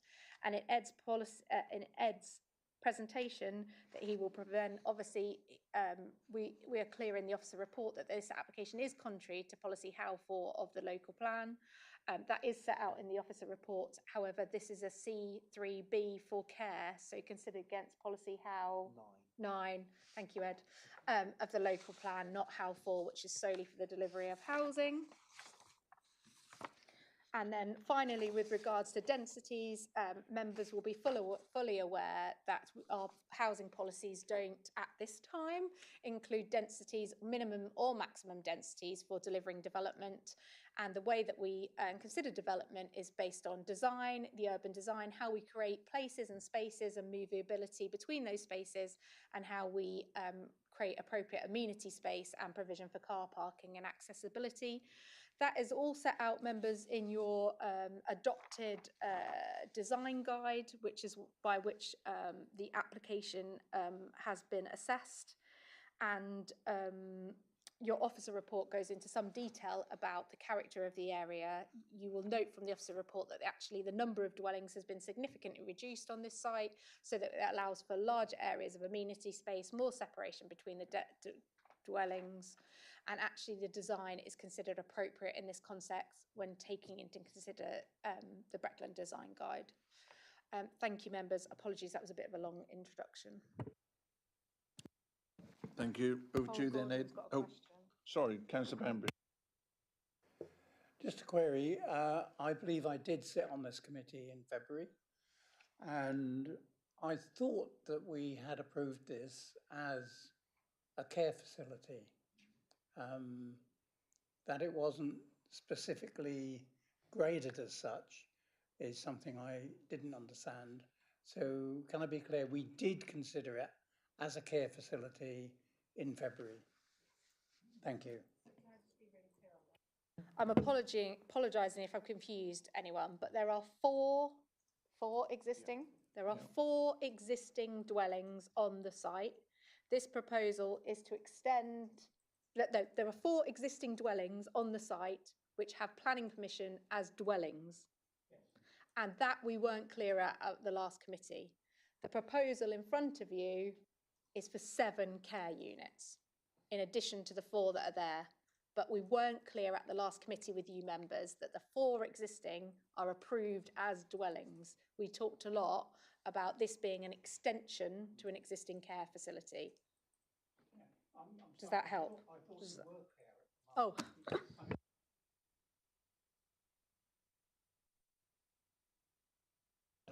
Yeah, your memory's fading. Okay. Can I make a point? Oh, yeah. Please do. Councillor, I actually think you're right. It was clear in the presentation and in the conversations and debate that followed that. But I was asked to give advice in respect of a letter that had been received from the parish council, and I think that actually there was a section in the report that that made that ambiguous. So the point is that nothing has changed compared to what you considered last time, save for the fact that we are making it absolutely clear that the original 4 that remains today may or may not be used for care, but That is not something that you should take into account at all when you make your decision. Thank you. Over to you then, Ed. Good morning, everyone. So this is a full planning application which seeks the erection of 7 lifetime care single-story dwelling houses under use class C3B with associated works and landscaping on existing land associated with Fiona Meadows, Chequers Lane, Same Tony. This application has been referred to Planning Committee by the recommendation at the Chairman's panel, following a call-in request by the local ward representative. Just for clarity, use class C3B is defined as a shared household for up to 6 people living together as a single household and where care is provided to the occupants. So this is a location plan. So the site forms part of a gated community within the applicant's control. And obviously, as we've touched upon already, these are the 4 dwellings to the south that were permitted in 2018 and 2019. And in addition, there's also further barn conversions and costs associated with this wider development further to the south. The development proposal shall use as existing access over here. And you've also got a listed building 100 metres to the south, which isn't considered to be materially impacted by the development. So the application site, this is probably a better image, is located within the open countryside. With rolling open fields to the east as well as the north. The site area is 0.49 hectares and comprises of primarily amenity and garden land with a pond surrounded by the existing trees and other soft landscaping features along the northern and eastern boundaries of the site over here. So the application site and surrounding residential development comprises of dwellings and other buildings that are generally positioned in scattered groups of various sizes and to either side of more or less a circular arrangement of streets. Some of these groupings are set further away and others are closer to the streets. There's a better image in a minute which will show this. And this varied pattern of development makes a positive contribution to the character and appearance of the area. So this is a site in relation to the settlement boundary of Same Tony. So as you can see, sort of this pinkish line here, the development proposal is located over 200 metres away from the settlement boundary of Same Tony and therefore is contrary to policy held for the local plan, and obviously typical C3 residential accommodation will not be supported in this location. In addition, the Same Tony neighbourhood plan allocates sites to housing and is currently less than 5 years old from the date of adoption and on the basis as set out in paragraphs 14 and 232 of the NPPF. The tilted balance in the presumption of sustainable development is not engaged in this instance. So it's worth to bear that in mind. So this is a proposed site plan. So as you can see, the proposed dwellings are angled to face the pond, which gives adequate surveillance and defined frontage with the wider development as a whole.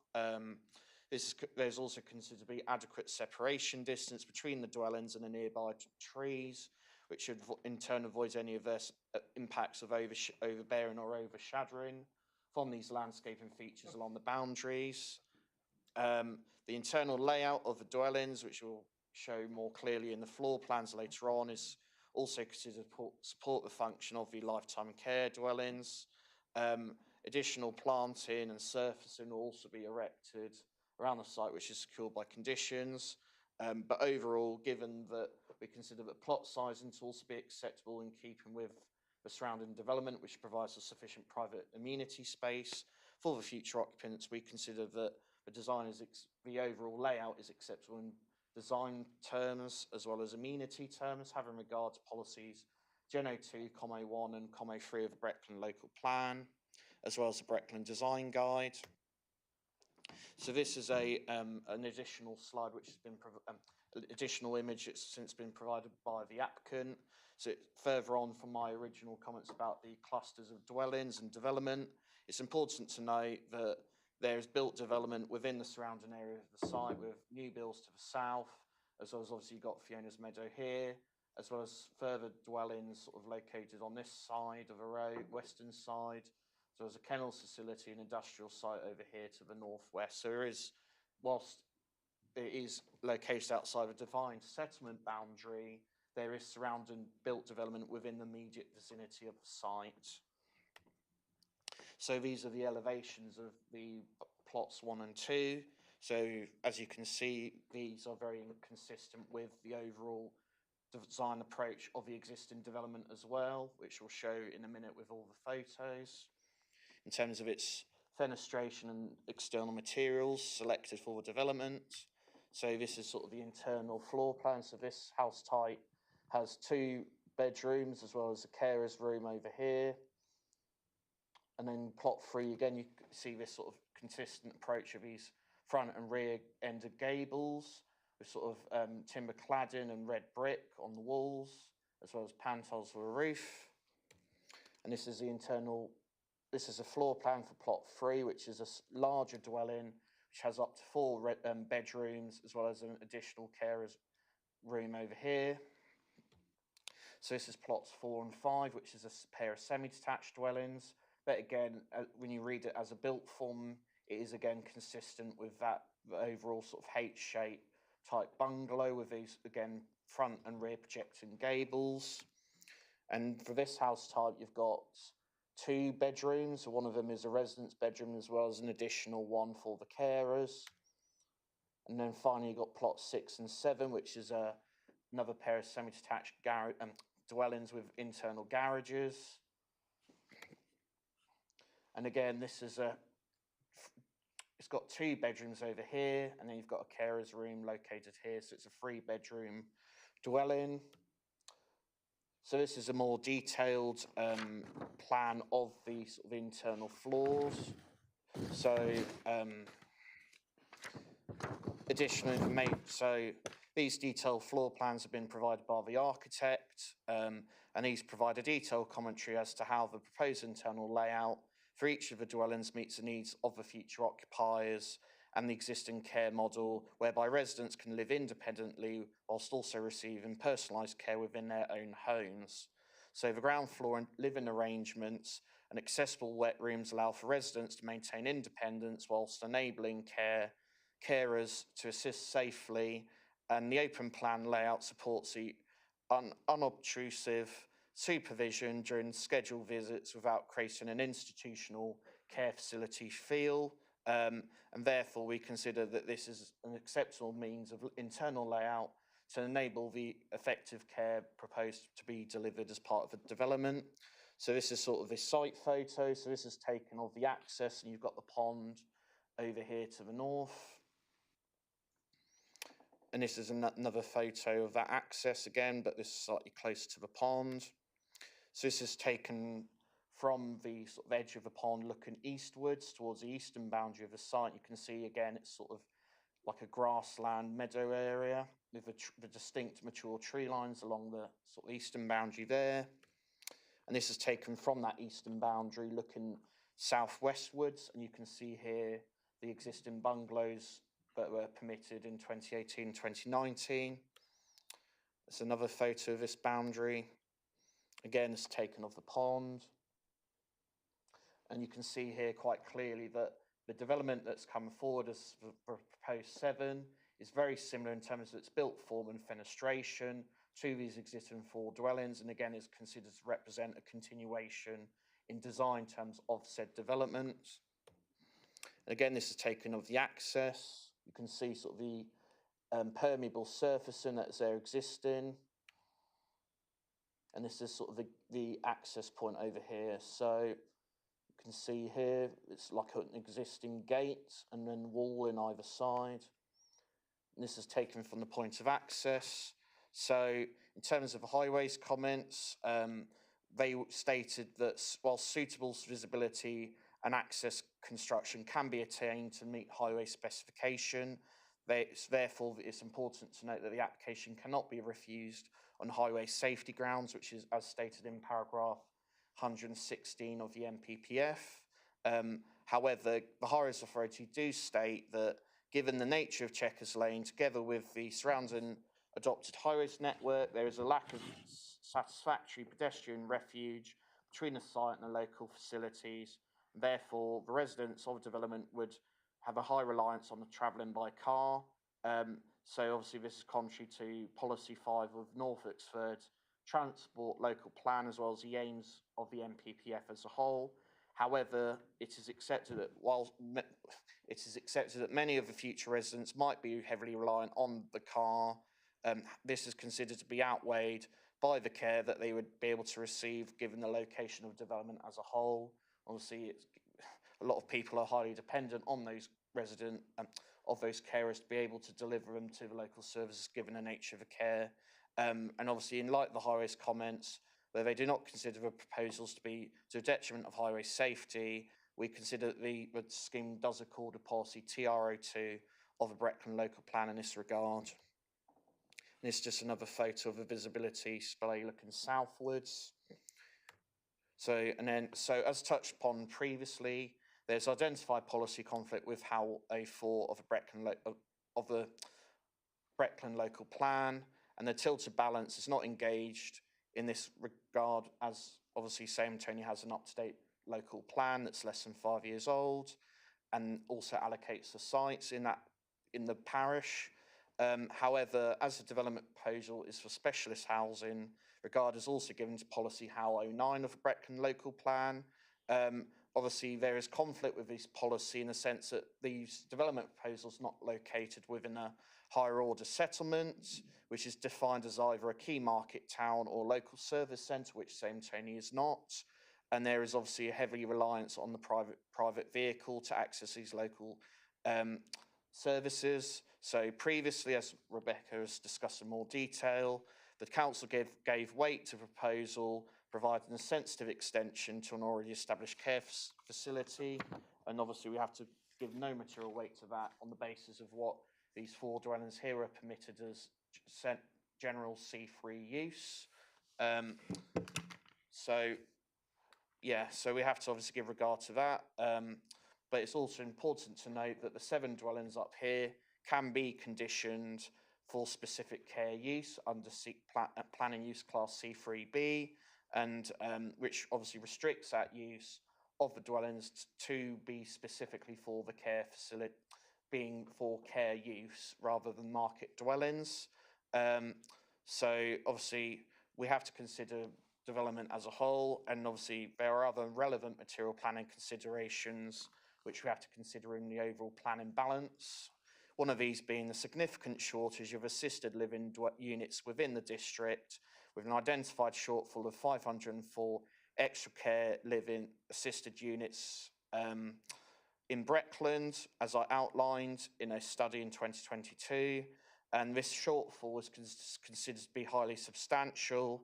The introduction of these 7 C3B units would make a positive contribution to the local planning authority's shortfall in housing land supply, which is currently 2.82 years. And this adds further material rate to granting the planning permission despite the development being located in an unsustainable location. So although the proposals are considered to be C3B instead of C2, it is still considered that in light of the wording, proposals would still have benefit in this regard. Obviously, there's no affordable housing being proposed. However, the site area is 0.49 hectares. So whilst it's identified that there is policy conflict with HAL 09, in a sense it's not within a higher order settlement. The Breckland local plan is, however, over 5 years old and therefore out of date in the context of paragraph 11 of the NPPF. So in this regard, rates should only be applied to policies within the local plan where there is a consistency with the NPPF base. And then obviously paragraph 61 of the NPPF seeks identified land which meets housing needs, including the provisions for older people, including those who require retirement housing, housing with care and care homes. So it's obviously important to consider that paragraph. And obviously, these proposals are considered to meet a specific housing need which is considered to accord with this paragraph 63 of the NPPF. So, yes, we have considered in the overall balancing act of the unsustainable location as a whole.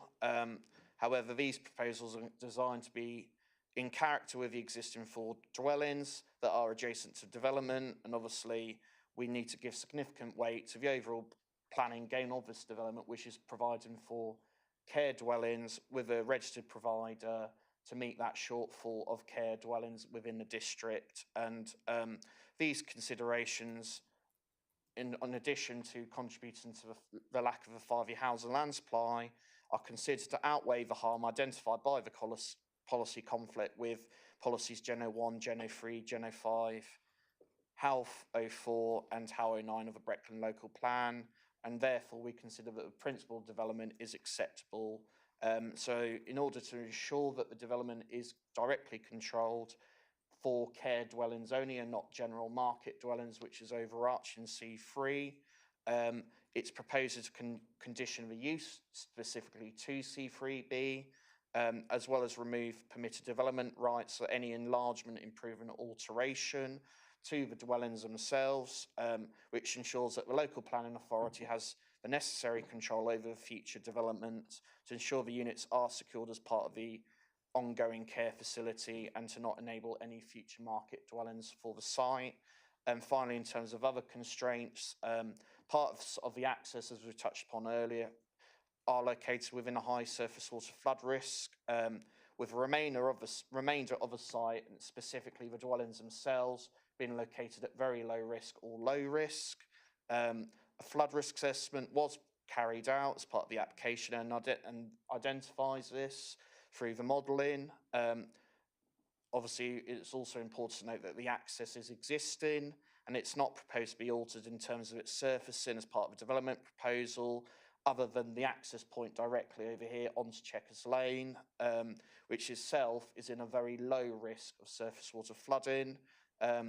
So in addition, paragraph 181 of the NPPF requires development proposals to have safe access and escape routes included where appropriate, and the flood warning and evacuation plan has been provided as part of this application, which outlines a clear strategy in flood risk warnings and an evacuation plan where emergency vehicles would be able to safely enter the site via an existing access and rescue residents in the event of flood risk. And therefore, upon reviewing this document, the LPA are satisfied that the development proposals would have safe access and escape routes in the event of flood risk, and this has obviously been conditioned as well. And in addition, to avoid the development increase in flood risk elsewhere, it's a proposed condition means of surface and foul water drainage as well. And also other matters such as trees, ecology, Norfolk Rams, have also been, other technical matters have been suitably addressed, and again have been conditioned as such. So therefore, in light of the overall plan and balance of the scheme, despite the overall non-compliance of the proposals with a development plan, it's considered that the significant material considerations such as the shortfall in the care provision within a district and lack of an up-to-date local plan, we consider that these outweigh the overall non-compliance with the development plan, and therefore the officer recommendation is one of approval subject to conditions. Thank you. Thank you very much. We've got Mr. Jonathan Baldwin, please, who's the chairman of Sam Tony Parish Council. You have 3 minutes, sir. Lovely. I'll try and make this quick then. Chairs and members, I'd like to set out a number of concerns regarding Fiona's Meadows development. As was said at the last planning committee meeting, we must view this proposal for what it is, the building of new dwellings in the countryside. Firstly, the location of the site remains a key issue. It is outside the defined settlement boundary, it is not within walking distance of local facilities, and is not served by local transport.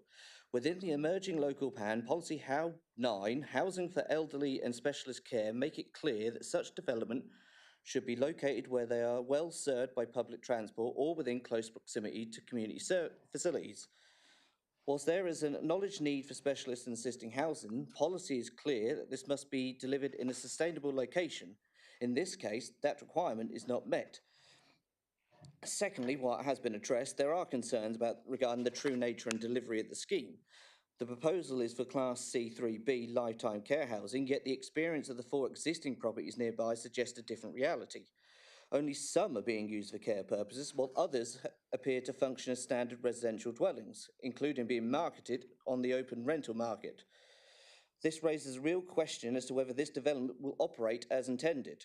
This leads to the issue of long-term certainty. If significant demand for care-based occupancy is not achieved, particularly given the site's isolated location, what prevents a gradual shift towards general residential use? At present, the safeguards around that appear limited. Thirdly, the scale and density of the proposal is not in keeping with the surrounding rural character. This is not simply about numbers, but about the culmination impact on openness, neighbouring amenities, and the character of the area as a whole. There's also the practical impacts that cannot be ignored, including increased traffic on rural roads and wider environmental considerations such as surface water and flood risks. In addition, evidence presented to me showcased that the applicant previously objected to development on neighbouring land, citing concern about the construction of 3 houses, the new builds to the south of the development, would harm the rural character immediately and setting of the area. They also highlighted that the site lay outside the settlement boundary and raised concerns regarding flood risk, along with traffic concerns. These are the same underlying principles we are being asked to consider here, and they remain clearly relevant when assessing the suitability of further development of this nature. Finally, while the need for specialist housing is recognised, it must be delivered in the right location and in a way that's both policy compliant and sustainable in the long run. In this case, there are too many uncertainties around use, delivery, and impact. For those reasons, I would urge caution and ask that concerns are fully considered before any further discussions are made. That's it for me. Thank you. We've got Nigel Garriock now, who's the applicant. 3 minutes again, sir.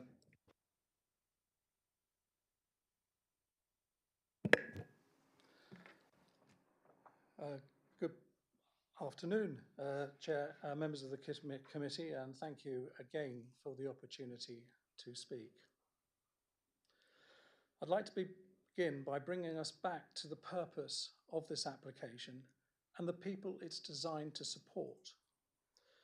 Fiona's Meadow is about providing high-quality, purpose-built homes for older people where care is introduced, increased and tailored over time, without the need to move into an institutional setting.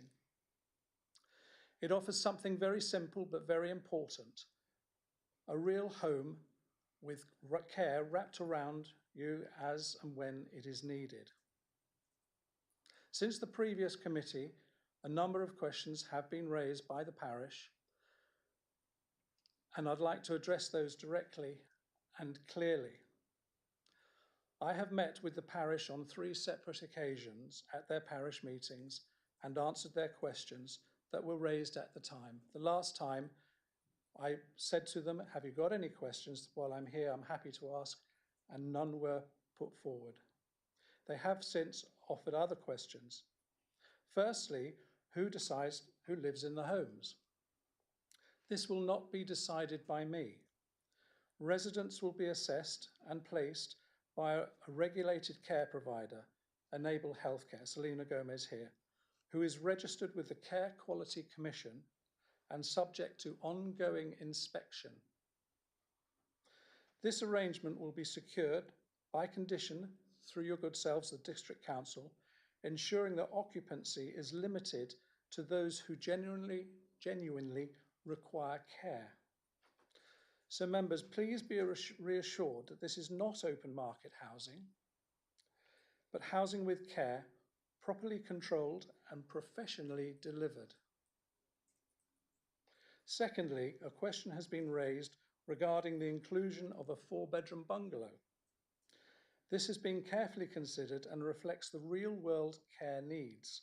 For example, a couple may both require care, but due to medical conditions may not be able to share a bedroom. Or 2 individuals may choose to live together for companionship and support. And importantly, space may be needed for live-in carer, overnight care, or at important times, visiting family. The additional space is therefore not about scale, but about flexibility, dignity, and proper care provision. A further question was raised as to whether family members who do not require care could live in the properties. The answer is no. Occupancy will be restricted to those with care needs and secured through planning conditions and overseen by our care provider, Enable Healthcare. However, Fiona's Meadow allows members to stay overnight at important times only, particularly during periods of decline or end of life. These stays would be limited, appropriate, and managed by Enable Healthcare. I would also like to clarify the question of whether or not there was an existing business. I operate then, as is now, a property letting homes in my ownership. And separately, Enable Healthcare operates an independent provider. Historically, residents on mine arrange their own care. They have therefore always been two separate arrangements. The application formalises that relationship for 7 homes secured by planning conditions. I would also respectfully note that all other matters have been taken care by the parish, by the district council. I therefore please ask members there to again support this application as you did once before. Many thanks for your time. Thank you. Okay, before I go to members, I've got a letter from the ward rep, who is Councillor Helen Crane, that she wishes me to read out. My apologies that I am unable to be with you today. I have asked the chairman to read my comments. I want to state clearly my strong support for this planning application, which is now before you for a second time.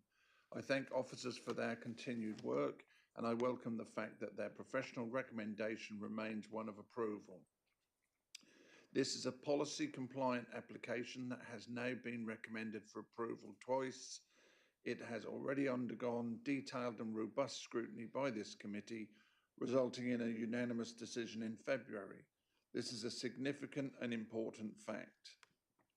Whilst Samtoni Parish Council has expressed opposition, that view does not outweigh the planning merits of the application. As the ward member, I recognise the value of this proposal from the outset and have consistently supported it. There is no sound planning basis to overturn a decision that was reached unanimously and after full consideration. To do so would undermine both the integrity of that decision and the weight that should be given to officer expertise.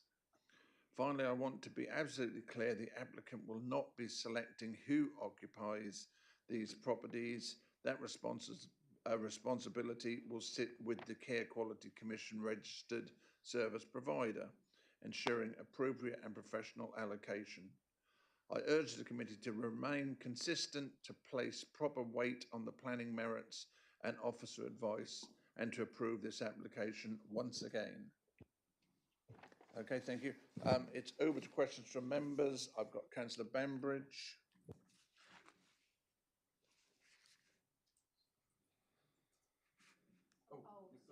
Oh, so sorry. Thank you. I recognise we've been told this twice already, quite clearly. I do just ask for it for the third time so that if it can definitely be minuted. We are absolutely clear that this application is for care, and that cannot be changed without a change of use application through either this committee or whatever replaces it in 2 years' time.